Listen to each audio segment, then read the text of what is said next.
É um prazer muito grande estar tendo a chance que você me consente, me dá, de entrar aonde quer que você esteja. Foi uma decisão sua, parar, continuar ou não, mudar, é uma questão pessoal, mas até aqui você está me vendo, seja pela primeira vez, ou seja porque em estando vendo, habituou-se a fazer isto. De outro lado, eu também convido você a vir até onde eu estou, aqui a minha casa. Eu já tenho dito repetidas vezes que o que eu faço aqui não é um programa de televisão, é apenas algo que está sendo feito e que a televisão veicula. Mas o espírito não é o espírito televisivo, é a vontade de falar direto ao coração e com intimidade. E por isso eu convido você aqui para minha casa, para o ambiente de todos os dias. Não há aqui nenhum tipo de empavonamento para nada. As coisas estão sendo colocadas a você como se você estivesse assentado ou assentada aqui ao meu lado, numa cadeira, como centenas de pessoas já o fizeram e outras continuam fazendo quando vêm aqui conversar comigo sobre os assuntos mais diferentes desta vida. Hoje eu quero falar com você sobre um texto aqui no profeta Jeremias, no Velho Testamento. É Jeremias, capítulo 13, verso 23. E esse texto fala sobre algo com o que todos nós lidamos todos os dias. Não há ninguém que fuja do que aqui é descrito. Veja só as imagens fortes que Jeremias usa falando da parte de Deus para nos designar o poder extraordinário que o mau hábito, que os maus costumes, que os condicionamentos viciosos podem exercer sobre a vida de um ser humano. Aqui está dito: pode acaso o etíope, que tem a pele negra, mudar a sua pele? Ou o leopardo mudar, tirar, arrancar as suas manchas? Se eles conseguirem essa proeza, esse milagre, esse fenômeno, o etíope de alterar a cor da sua pele, ou um anglo-saxão, ou um ariano transformar-se por si só em negro, ou um leopardo tirar as manchas da sua camuflagem, ou se conseguirem fazer isso por si mesmos, diz o profeta, então podereis vocês fazerem o bem, estando acostumados a fazer o mal. Ele diz que fazer o mal pode se transformar em algo tão entranhado na pessoa que é equivalente à pele, à imutabilidade da cor da nossa pele, seja qual seja a nossa raça. E é tão entranhado quanto é para um leopardo as manchas da sua pele. E tanto um homem não pode alterar a cor da sua pele, Michael Jackson que o diga, quanto também um leopardo não produz essa façanha de si mesmo. E o que está, portanto, dito é, assim como eles não conseguem fazer isto porque a pele é algo intrínseco, as marcas constitutivas de um animal também o são, e essas mudanças ocorrem durante milênios e milênios e milênios e milênios de alteração gradual aqui e ali com alguns solavancozinhos, mas nada que um ente individual particular um indivíduo, um etíope indivíduo, não os etíopes como raça no curso de milênios, mas um indivíduo possa fazer por si mesmo. E nenhum animal, exceto aqueles dotados de dons e características miméticas, de alteração camaleônica, ou como fazem polvos e lulas com uma maestria celestial maravilhosa, mas não sendo dessa natureza, nenhum animal consegue essa alteração. E aí, caracterizando o significado de um mau costume, de um mau hábito, ele compara essas coisas e diz que um mau hábito pode se transformar numa realidade tão atávica, tão entranhada, tão impregnada na gente, que é equivalente a uma pele, a uma mancha característica de uma raça. E ele diz, se for assim, se vocês estiverem acostumados a fazer o mal, como é que vocês conseguirão fazer o bem? Vocês conseguirão fazer o bem estando tão intrinsecamente acostumados a fazer o mal, tanto quanto um etíope conseguiria mudar a cor da sua pele ou um leopardo arrancar de si as suas manchas, ou seja, é uma impossibilidade para um e para outro, tanto quanto é para você. Você não vai conseguir nunca. Aí você diz, bom, então eu estou perdido. Está, na realidade está. É por isso que as famílias se arrebentam tanto, os casamentos se dissolvem com uma facilidade estúpida, as pessoas desistem umas das outras cada vez com mais rapidez, porque cada vez menos as pessoas conseguem ver a perspectiva de mudança nas outras.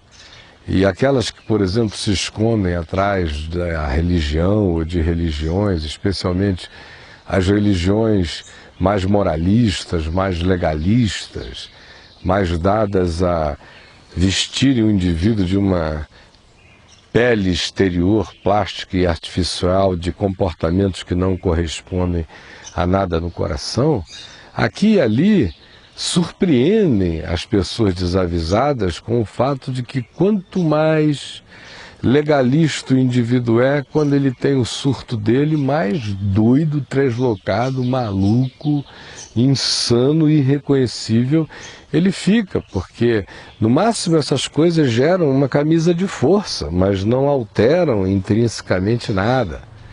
De modo que, de fato, é assim que é. É assim que é e a gente está perdido. Porque o negócio é profundo. O nível da perversão é aguda. Ela não é socialmente percebida porque as pessoas se escondem muito atrás das etiquetas de relacionamento social, que dão a elas, supostamente, uma perspectiva de sanidade. Aí o indivíduo não rouba, ou se rouba é de maneira muito sutil, ninguém fica sabendo. Ele não comete atos de adultério, ou se os comete, ninguém fica sabendo. Ele não faz nenhuma violência física em casa, se o faz, ninguém fica sabendo. Ele aparentemente é um filho prestativo e que se importa com os pais, se não é, mas ninguém socialmente nota nada grotesco, e a pessoa vai se vestindo dessas coisas, dessas elegâncias de etiqueta, para aparentarem o que de fato não são. Tem gente que nunca bateu na mulher, mas é um torturador psicológico o dia inteiro. Ele não trai a esposa ou o marido fisicamente, mas a mente é um bordel romano de fazer Calígula e Nero corarem de vergonha e Messalina se tornar uma virgem puritana. Tamanha a maluquice na cabeça dos indivíduos e seus fetiches e doenças. Ele ali todo arrumadinho. Ele não rouba do ponto de vista físico, mas ele vive em estado permanente de cobiça. Ora, Jesus disse que é nesse ambiente da subjetividade, do coração, daquilo que ninguém vê, é que as coisas de fato acontecem, onde a gente é moldado, onde a gente é modelado. A gente é modelado pelos nossos pensamentos, a gente é modelado pelos nossos sentimentos, a gente é modelado pela repetição de atitudes que são fruto de pensamentos constantes em nós. A gente é modelado pela influência do ambiente, a gente é modelado pelos encontros ou desencontros familiares, a gente é modelado pelo espírito que acaba reinando como cultura espiritual, psicológica, ou comportamental na família, ou no ambiente maior que nos cerca. A gente é modelado por todas essas induções e sugestões de terceiros, e nesses dias os terceiros mais poderosos são a mídia, as várias formas de mídia, de opinião, de penetração nesse queijo suíço que é a alma da gente, que vai sendo invadida de todos os lados. A gente é modelado também pelas repetições genéticas que vão passando de geração a geração, de modo que ninguém consegue fugir das cargas genéticas que recebem, as quais também são moldadas por pensamentos, por comportamentos, por culturas e ritos, por todas as coisas que um povo, ou uma família, ou uma tribo, ou uma sequência genética vai fazendo de geração em geração, que vai se entranhando na gente, vai virando valor agregado, vai às vezes virando um braço a mais, uma perna a mais, vai virando coisa, vai fazendo da gente uma deusa hindu de membros adicionados, de anomalias que a gente diz, isso sou eu, e de fato não é. É uma carga que você não tinha que estar carregando, mas que vai marcando, vai virando coisa entranhada, tão impregnada que você pensa que é o seu ser, e que vai vivendo para repetir isso, geração após geração, essa mesma desgraça. Aí tem gente que vem e chama isso de maldição hereditária e vende um pacotinho de cura de cura para isto com sessõezinhas tolas, sem de fato advertirem que ninguém começa a ficar livre disso sem duas coisas essenciais. Talvez 3, talvez 4, 5, 12, 30 mil. Mas tem 2, 3 talvez que eu possa gastar o tempo que me resta comentando com você. Porque de fato o Evangelho não carrega esses karmas. A existência sim está cheia de karmas, de impossibilidades, de condicionamentos, de realidades atávicas horrorosas que as pessoas vão carregando, mas o Evangelho não. Jesus propõe regeneração para tudo, cura para tudo e para todos. Agora, algumas coisas são essenciais para que isso aconteça. A primeira é que quem quer que deseja andar esse caminho dessa cura, precisa saber que ninguém faz isso por si só apenas. Por nós mesmos, a gente cria essas aparências, essas penugens, essas penagens, esses lantejoulos falsos de comportamento, etiqueta, mas que são apenas o disfarce de um negócio que realmente tem um carnegão profundo dentro de nós e que é o que caracteriza o nosso ser, ainda que a gente viva fazendo gestão para os outros de outra coisa. Então a primeira coisa é saber que você não pode, que eu não posso, que a gente não consegue, que tem um negócio entranhado aí que é mais forte do que nós, que a nossa tendência natural já é para competição, para disputa, e essas coisas já conduzem à inveja, ao desejo, à cobiça, à acumulação, ao crescimento do egoísmo, ao autocentrismo, a tudo que não é vida, que vai fazendo a gente escravo, supostamente, do nosso sucesso, mas de fato é da nossa morte. E quem não realiza, quem não percebe isso, não terá saída jamais. Se você está discernindo que a tendência natural já é essa, que a volta, o que existe, corrobora essa tendência natural, a exacerba, a superlativiza, exagera, e você vai ficando cada vez mais pior a partir de dentro de você mesmo e pela absorção do que volta de você e de todos, e que você vai comendo de volta e se monstrificando. Se você não tiver essa consciência, não há nem início de conversa. Mas se você está tendo essa consciência, creia que já é grande bondade de Deus para com a sua vida. Lhe dá essa luz, pegue-a, aproveite-a. É um crack nessa crosta, nessa camada impermeável de dentro para fora, mas que Deus creca pela via do convencimento que o Espírito Santo faz, iluminando a consciência escura e trevas, e de repente ajudando o indivíduo a ter um vislumbre. Se você teve isso, pegue, creia, é graça de Deus por você.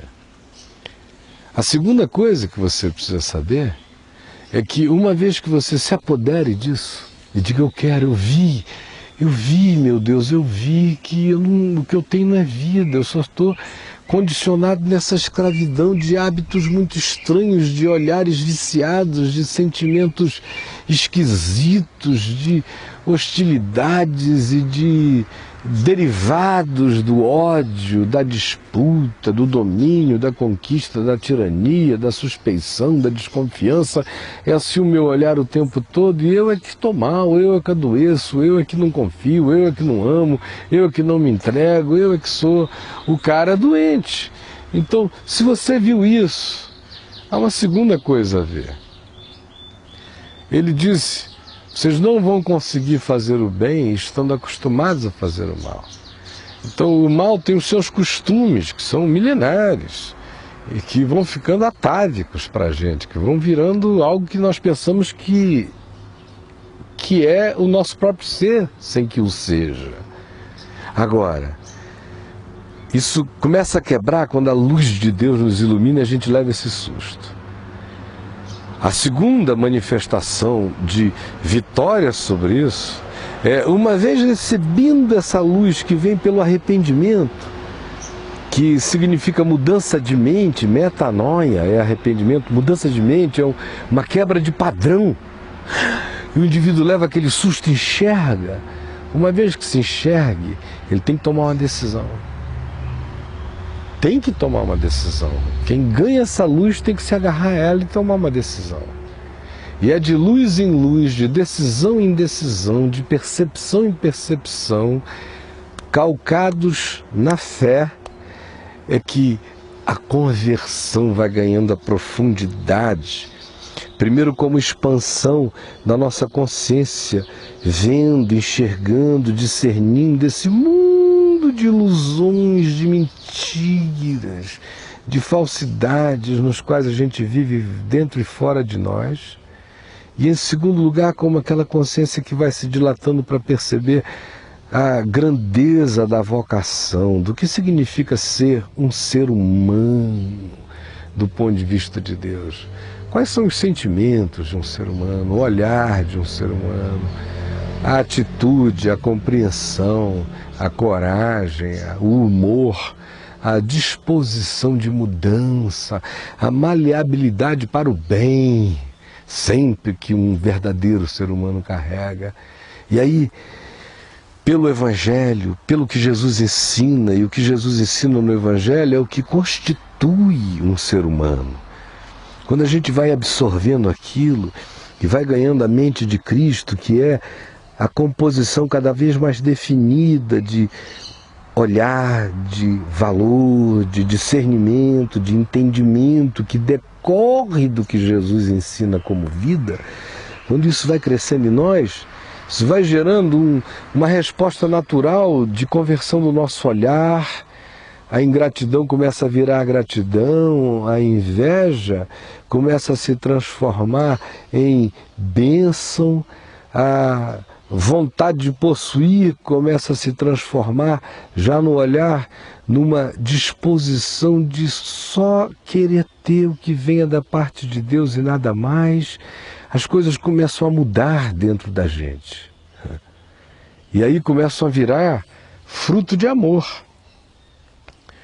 E o amor sabe o caminho natural da vida, porque o amor é fiel, é leal, é bondoso, é benigno, gera pensamentos limpos, bons, louváveis, de boa fama.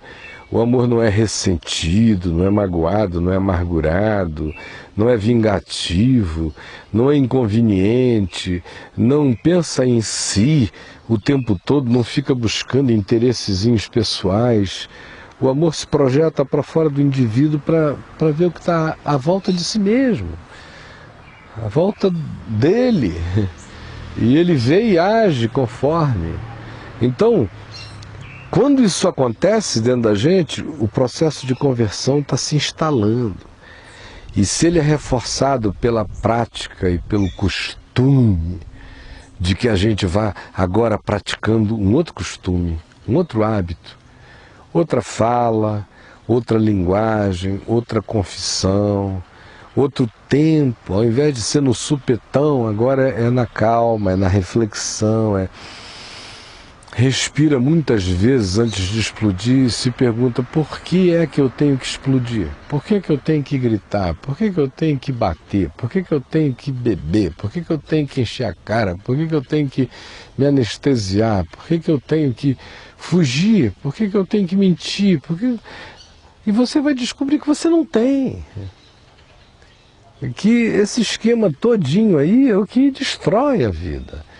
E que o caminho simples de amor, bondade, fidelidade, graça, fé, longanimidade, paciência, sabedoria, calma, prudência, cautela, é o que é vida. Quando você vai descobrindo isso, você vai ficando livre. E você vai começando a praticar o bem naturalmente. E é só assim que o milagre acontece. Eu sei que Deus está dando a você a chance de ouvir isso hoje por uma razão muito clara. Só Ele e você sabe parcialmente, só Ele sabe profundamente a profundidade do que tem que ser quebrado, de perversidade disfarçada, de cultura familiar, de heranças outras, de opiniões seculares, de uma personalidade vultosa, tudo isso atrás do que você esconde a sua morte. Se o Espírito Santo iluminou isso, aproveite, porque essa é a hora. Essa é a hora. E eu peço ao Espírito de Deus que Ele que começou essa boa obra aí dentro de você, complete esse processo, que não termina nunca. Porque o apóstolo Paulo nos diz: e não vos conformeis com este século, com o que está à volta, com esse caldo, com esse pacote inteiro sobre o qual eu falei há pouco, mas transformai-vos pela renovação constante da vossa mente, pelo arrependimento como processo alegre de revisão mental, de metanoia. Transformai-vos pela renovação da vossa mente, para que possais compreender qual seja a boa, a agradável e a perfeita vontade de Deus para cada um de vocês em Cristo Jesus. Porque fora dessa vontade boa de Deus, tudo é morte.